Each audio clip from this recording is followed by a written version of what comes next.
Oke, baik, kita mulai. Bismillahirrahmanirrahim. Assalamualaikum warahmatullahi wabarakatuh. Good evening, everyone. Waalaikumsalam warahmatullahi wabarakatuh. Waalaikumsalam warahmatullahi wabarakatuh. Good evening, Mr. Anjar. How are you today? Alhamdulillah, I'm fine. Thank you. Fine, How about thank you, you, Mr. sir. Anjar? I'm good, thank you. Ya, ini semester 3 ya. Semester 3 S1 Pendidikan Bahasa Inggris, dan kita berjumpa dalam mata kuliah profesi keguruan. Nah, jadi di dalam prodi Pendidikan Bahasa Inggris tidak hanya mempelajari bahasa Inggris, tapi juga mempelajari profesi keguruan. Nah, oleh karena itu, pada pertemuan pertama ini, saya akan menjelaskan tentang kontrak kuliah terlebih dahulu ya. Saya tampilkan RPS-nya. Oke. Baik, sambil saya mencari RPS, mari kita buka, kita awali perkuliahan pada hari ini dengan membaca basmalah bersama. Bismillahirrahmanirrahim. Bismillahirrahmanirrahim. Nah, ini dia, sudah muncul ya. Ini adalah RPS, mata kuliah profesi keguruan. Nanti teman-teman di sini bisa mendownload langsung di e-learning di ifbba.unimus.ac.id. Oke. Nah, sekilas saja kan saya jelaskan terkait dengan apa sih yang akan kita pelajari selama 1 semester ke depan. Nah, tujuan pembelajaran ya, tujuan pembelajaran dari mata kuliah ini, yaitu meliputi capaian pembelajaran. Nah, jadi menjunjung tinggi nilai kemanusiaan, moral, etika, profesionalisme, dan integritas akademik. Tentu ya, karena kita seorang pendidik ya, calon guru ya, nanti jadi harus memiliki sikap yang mana tercantum dalam RPS ini. Kemudian bertanggung jawab pada profesi yang diamanatkan secara mandiri maupun kolaboratif. Dan berikutnya masih ada penjelasan terkait dengan capaian pembelajaran. Nah, kemudian materinya apa saja selama perkuliahan 1 semester ke depan? Yang pertama ini, ya, pada pertemuan pertama ada kontrak kuliah dan juga mahasiswa mampu menunjukkan, mendefinisikan, dan menggunakan konsep profesi keguruan.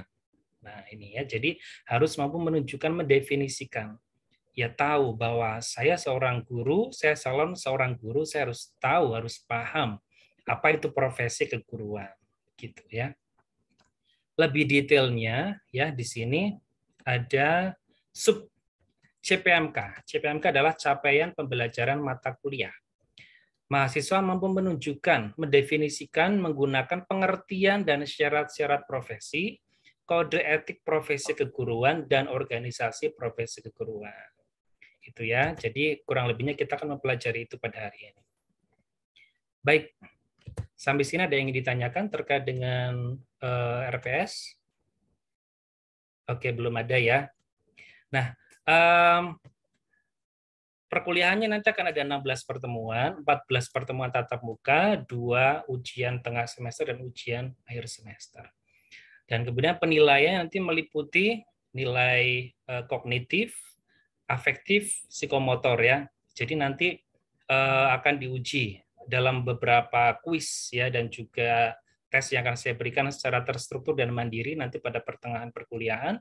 Kemudian nanti akan saya berikan juga praktik ya, praktik mengajar ya. Saya tunjukkan bagaimana seorang guru itu mengajar, dan kemudian nanti teman-teman bisa membuat kelompok dan juga mempraktikkan mengajar menjadi seorang guru begitu ya.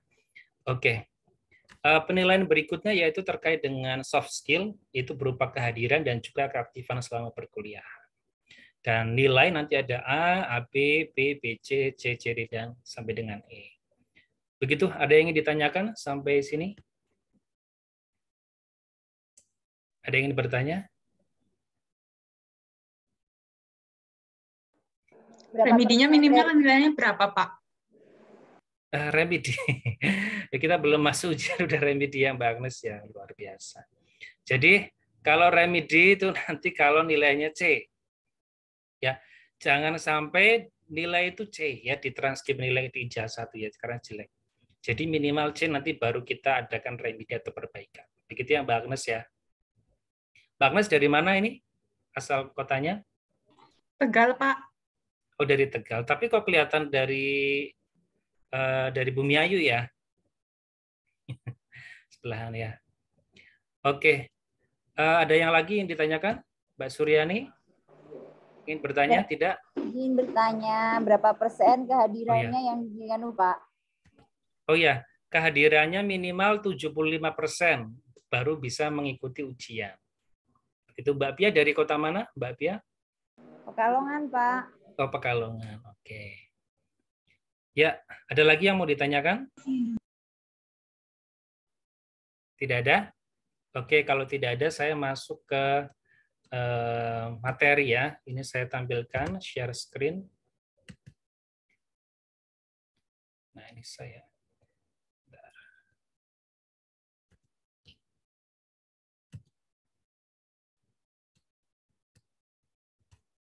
Sudah kelihatan belum di layar?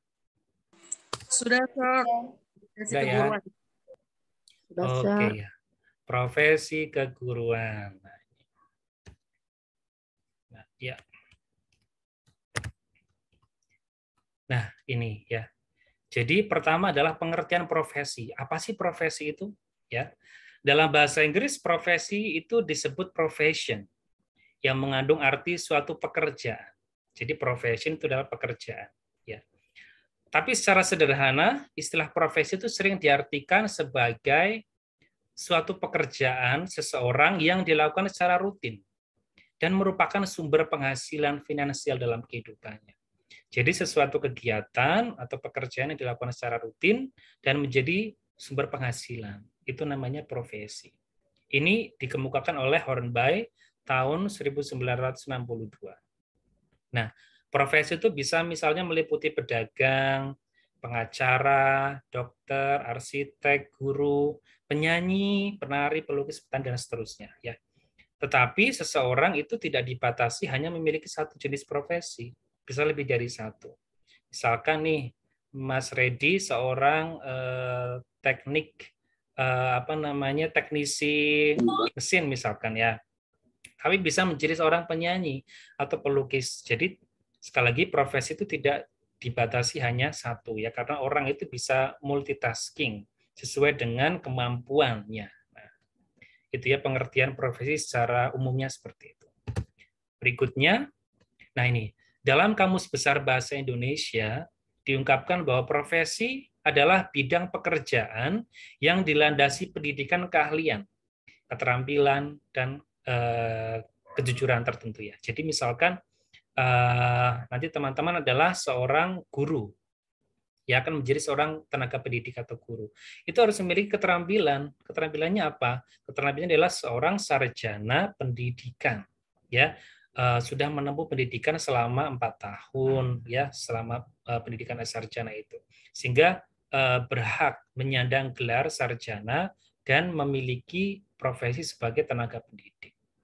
Jadi secara istilah, profesi bisa diartikan sebagai suatu bidang pekerjaan yang didasarkan pada keahlian tertentu. Nah, sekarang saya mau bertanya ini. Nah, menurut Anda, menurut teman-teman semua, bagaimana pendapat Anda mengenai profesi dan pekerjaan? Sama atau berbeda? Dijelaskan secara singkat coba. Ini siapa yang mau mencoba? Samanya, profesi dan pekerjaan itu sama. Cuman yang membedakan itu kalau profesi, dia mempunyai spesifik. Tapi bisa dibilang pekerjaan, tapi kalau pekerjaan belum tentu dibilang profesi. Ya, belum tentu bilang profesi. Sama tuh. Profesi sama pekerjaan sama, Pak. Cuman kalau profesi ada kriterianya gitu. Oke. Wah, hebat ini Mbak Suryani dari mana asalnya? Saya dari Jayapura, Pak, Papua. Dari Jayapura, Papua. Oke. Terima kasih Mbak Suryani. Oke, yang lain coba ada yang mau mencoba memberikan pendapatnya? Profesi memiliki keahlian, Sir. Sedangkan pekerjaan terserah. Oke, pekerjaan terserah ya, Mas Sofyan. Mas Sofyan nggak kelihatan nih, lagi di mana? Lagi di jalan, Sir. Lagi di jalan. Oke, terima kasih Mas Sofyan. Yang lain, apakah profesi sama atau berbeda? Jelaskan secara singkat coba. Mbak Indah, suaranya belum masuk Mbak Indah.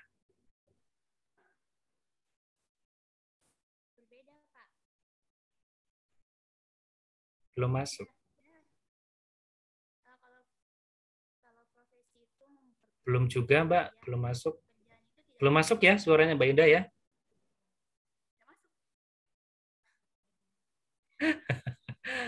Atau yang lain dulu coba. Siapa yang mau mencoba memberikan pendapat? Silakan. Saya, Pak. Oke, Mbak Anggit, silakan. Kalau menurut saya, profesi itu dia butuh keahlian khusus, terus dia juga butuh pelatihan untuk ini kerja. Nah, sedangkan pekerjaan itu tidak perlu keahlian khusus. Oh, Dia kalau pekerjaan tidak perlu ya? Keahliannya dari pengalaman pekerjaan itu, menurut saya sih, Pak. Gitu. Oke, iya. Terima kasih. Mbak Anggit, dari mana asal kotanya? Dari Sulawesi Tenggara, Pak. Sulawesi Tenggara, kota mana? Kolaka. Malaka? Kolaka. Oh, Kolaka. Oh iya, saya kemarin dikasih mahasiswa saya statistika itu dari Sulawesi Tenggara ngasih kopi. Ternyata di sana ada kopi ya?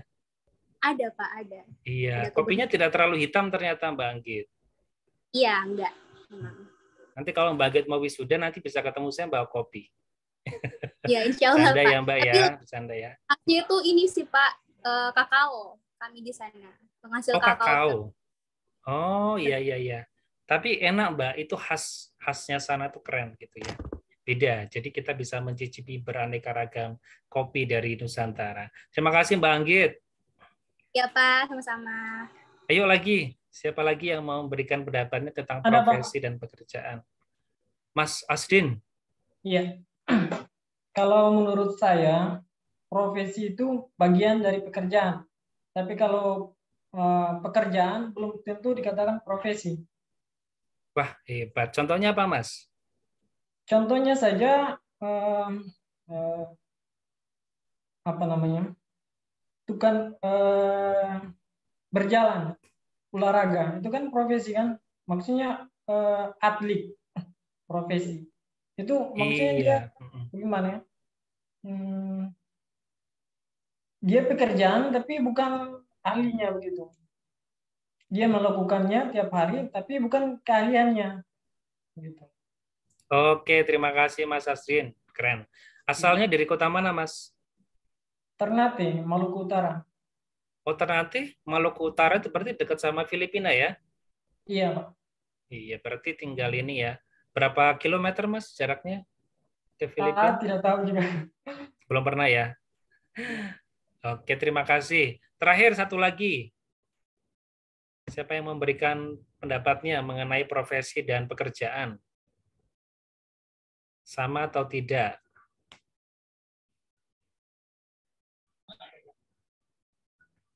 Siapa satu lagi? Profesi dan pekerjaan. Oke, Mbak Pia. Ya. Kalau menurut saya ada perbedaan antara profesi sama pekerjaan. Kalau pekerjaan itu, kalau profesi itu berarti keahlian kita itu sebagai profesi, keahlian sebagai tenaga kesehatan, keahlian sebagai perawat atau apa aja itu profesi. Tapi kalau pekerjaan itu bisa dikerjakan sama siapa aja. Bekerja sebagai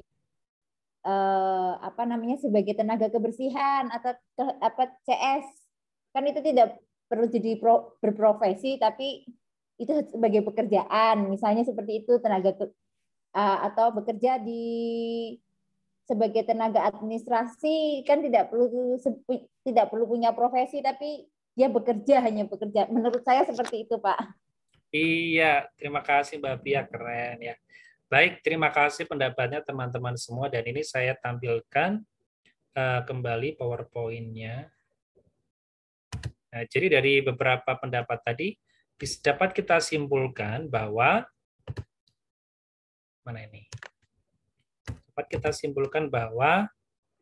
ya profesi itu memiliki syarat ya. Betul sekali tadi disampaikan oleh teman-teman. Profesi merupakan bidang pekerjaan. Jadi pekerjaan itu is the part of profession yang membutuhkan keahlian tersendiri. Jadi profesi itu pekerjaan yang membutuhkan keahlian. Sedangkan pekerjaan tidak memerlukan keahlian apapun atau keterampilan khusus untuk dapat memulainya. Jadi untuk memulai suatu kegiatan ya tidak membutuhkan keterampilan, itulah yang disebut pekerjaan. Tetapi kalau profesi perlu namanya keahlian tersendiri. Jadi siapa saja bisa melakukan pekerjaan, bisa nyapu, ya secara umum ya, bisa nyapu, bisa lari, ya, bisa apa lagi ya, bisa mengaduk semen, begitu ya. Itu untuk memulainya ya, hanya secara umum begitu. Tapi profesi dilakoni hanya bagi mereka yang memiliki keahlian di bidangnya. Jadi kalau bisa melakukan suatu pekerjaan dan ingin pekerjaan itu menjadi profesi, maka harus menempuh pendidikan, begitu ya, atau menempuh kursus, begitu ya. Baik. Nah, kemudian karena suatu profesi itu memerlukan suatu pendidikan, ya, atau harus menempuh pendidikan, maka seorang guru ya itu adalah tokoh utama. Ya, pendidik adalah tokoh utama yang mengarahkan, membimbing ya seseorang tersebut untuk memiliki keahlian. Oleh karena itu, perlu sekali kita sebagai calon tenaga pendidik itu memahami apa itu profesi keguruan. Karena guru merupakan jabatan profesi yang memiliki syarat khusus secara formal. Pasal 1 Undang-Undang Nomor 14 Tahun 2005 disebutkan bahwa guru adalah pendidik profesional dengan tugas utama mendidik, mengajar, membimbing, mengarahkan, melatih, menilai dan mengevaluasi peserta didik pada pendidikan anak usia dini, jalur pendidikan formal, pendidikan dasar, dan pendidikan menengah. Sehingga guru adalah sumber daya manusia yang sangat penting dalam pengelolaan pendidikan yang berperan dalam menyiapkan generasi masa depan. Apalagi kita di kampus Universitas Muhammadiyah Semarang, ya, kita tidak hanya belajar tentang keilmuan untuk bahasa Inggris saja, tapi juga ada Al-Islam Kemuhammadiyahan, ada pendidikan agama. Jadi kalau orang meninggal itu yang dibawa 3, apa saja itu? Apabila anak Adam telah meninggalkan dunia, yang dibawa ada 3, apa saja? Masih ingat kan mata kuliah Aika? Apabila anak manusia telah pergi ke alam baka, apa saja yang dibawa 3? Mbak Umbra ya.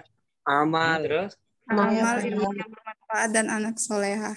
Anak soleh. Iya, Mbak Suryani apa? Amal jariah. Mbak Anita? Mbak Suryani suaranya nggak kedengeran. Amal jariah, anak soleh-soleha. Ilmu yang bermanfaat, Pak. Iya, betul. Jadi ada 3 ya. Pertama adalah amal jariah. Kita selama di dunia, amal jariahnya. Kemudian ilmu yang bermanfaat. Jadi teman-teman memiliki pengetahuan, memiliki wawasan, keterampilan, diajarkan kepada yang lain. Itu namanya ilmu bermanfaat, apalagi diterapkan. Ya. Kemudian yang terakhir adalah doa anak soleh dan soleha. Begitu ya. Jadi tugas utama seorang guru tidak hanya melatih tentang bidang keilmuan di bahasa Inggris ya, tetapi juga harus moral, etika, kemudian attitude ya, itu semua juga harus tercover dalam proses pembelajaran. Jadi kalau bahasa Inggris itu bisa dipelajari, tapi kalau attitude, sikap itu perlu adanya rendah hati, kemudian kejujuran, dan juga sikap kebersamaan, saling membantu, saling tolong-menolong. Nanti akan muncul itu ya, attitude dan juga kejujuran. Baik, sampai sini ada yang mau ditanyakan terkait dengan profesi keguruan?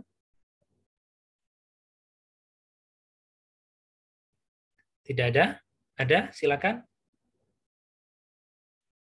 Saya cukup jelas, Pak. Oke, terima kasih.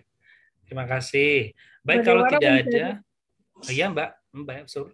Saya mau tanya, Sir, bagaimana menjadi seorang dosen atau pengajar yang ahli di bidangnya?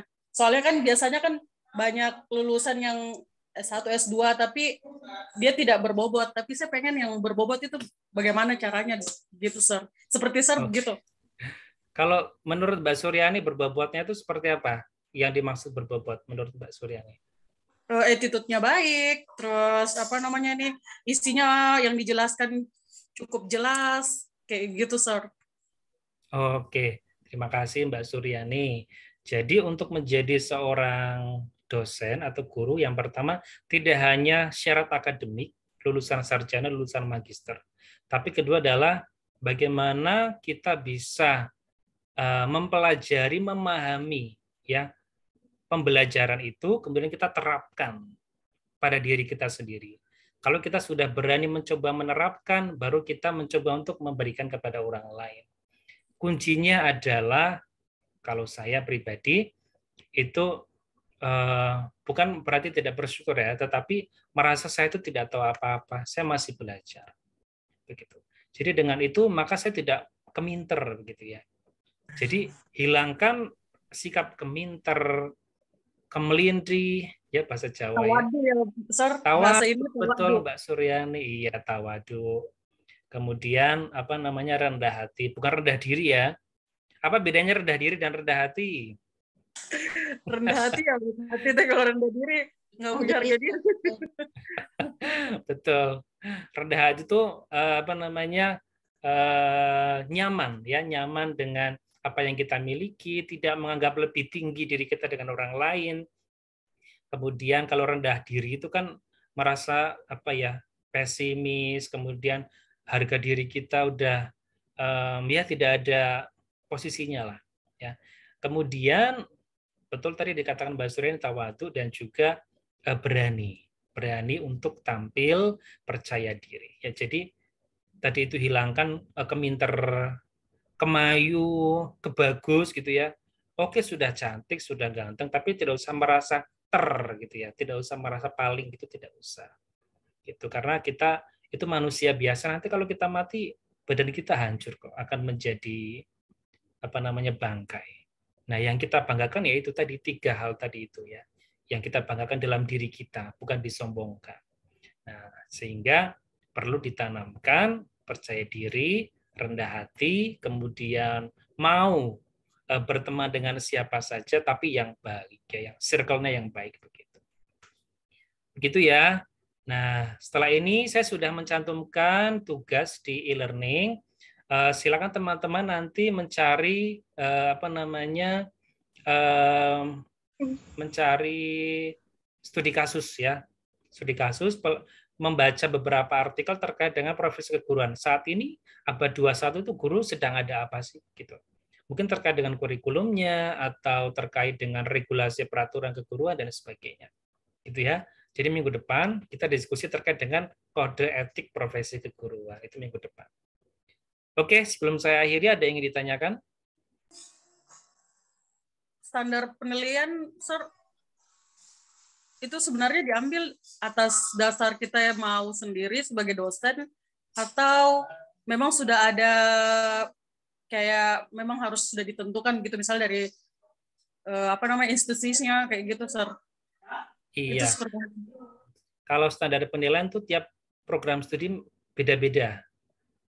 Tapi ada juga yang sama. Misalkan kalau di prodi kita pendidikan bahasa Inggris itu hanya 3 ya.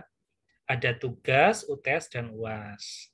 Itu yang masuk ke dalam penilaian akhir. Tapi kalau terkait dengan keaktifan, kemudian apa namanya, keaktifan, kemudian kehadiran itu masuk ke tugas. Jadi digabung. Berbeda dengan program analis kesehatan, dengan statistika itu ada 4 ya indikatornya. Soft skill itu termasuk keaktifan, kehadiran. Kemudian ada tugas, ada UTS, ada UAS. Jadi setiap program studi memiliki apa namanya aspek penilaian yang berbeda-beda, tetapi bobotnya sama. Begitu. Oke, begitu ya teman-teman. Pak, saya mau tanya, Pak. Oh iya, Mas Asrin. Pak, saya masih kurang mengerti nih. kan tadi berbicara tentang profesi. Di sini ada kata profesional. Apakah itu ada sama maksudnya? Oke, profesional itu adalah kata sifat ya. Profesional adalah kata sifat. Jadi kalau profesi kata benda. Nah, jadi kalau profesional itu adalah orang yang berprofesi, kemudian dia melakukan pekerjaan atau profesinya dengan baik. Dengan baik indikatornya seperti apa? Ya sesuai dengan di tempat pekerjaannya seperti apa. Misalkan Mas Asdin ini adalah seorang ngajar di bimbel, misalkan ya, ngajar di kursus misalkan ya.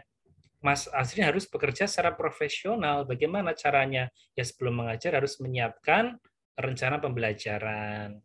Kemudian harus menyiapkan materi pembelajaran, menyiapkan aspek penilaian, kemudian hadir sebelum murid tiba di ruang kelas misalkan. Ya, kemudian selesai tidak melebihi dari jam mengajar. Kemudian bersedia untuk memberikan feedback kepada siswa yang bertanya atau yang memberikan pendapatnya. Misalkan begitu Mas Haskin. Jadi profesional itu adalah kata sifat yang mana kita melakukan pekerjaan dengan tepat. Tepat indikatornya apa? Sesuai dengan apa yang menjadi ketentuan atau kebijakan dalam tempat kerja tersebut. Itu ya Mas Hasdin ya. Iya Pak. Oke. Ada lagi satu terakhir mungkin? Pak, mau tanya Pak. Oh iya, silakan. Kapan kita mulai kuliah offline, Pak? Soalnya I miss you banget, Pak. Iya, kapan ya kita kuliah offline ya? Sebetulnya saya juga, kita semua yang mengharapkan kuliah offline begitu. Karena kita bisa berinteraksi secara langsung, bisa berkomunikasi secara langsung, bisa silaturahmi secara langsung ya. Tetapi karena memang ini ada peningkatan ya, varian Delta ya, sehingga kebijakan dari kampus dan juga dari pemerintah daerah setempat itu menghendaki untuk pembelajaran secara daring. Nah, tentunya kalau kita ingin praktik ya ataupun perkuliahan teori secara langsung, kita menunggu kebijakan dari pemerintah dan juga pimpinan perguruan tinggi. Tapi mudah-mudahan segera, Mas. Kita saling berdoa dan berikhtiar supaya COVID ini segera selesai dan kita bisa bertatap muka secara langsung. Itu ya, Mas ya. Amin. Amin. Oke, baik. Terima kasih sudah mengikuti perkuliahan ini dengan baik. Mudah-mudahan kita bisa berjumpa lagi minggu depan dalam keadaan sehat semuanya ya. Tetap semangat menjadi calon guru ya, calon tenaga pendidik. Siapa tahu nanti setelah S1 nanti ngambil S2 jadi dosen, nanti ngambil S3 begitu ya, sehingga apa namanya syarat akademiknya terpenuhi ya. Oke. Saya akhiri. Mari kita tutup kegiatan perkuliahan dengan membaca hamdalah bersama.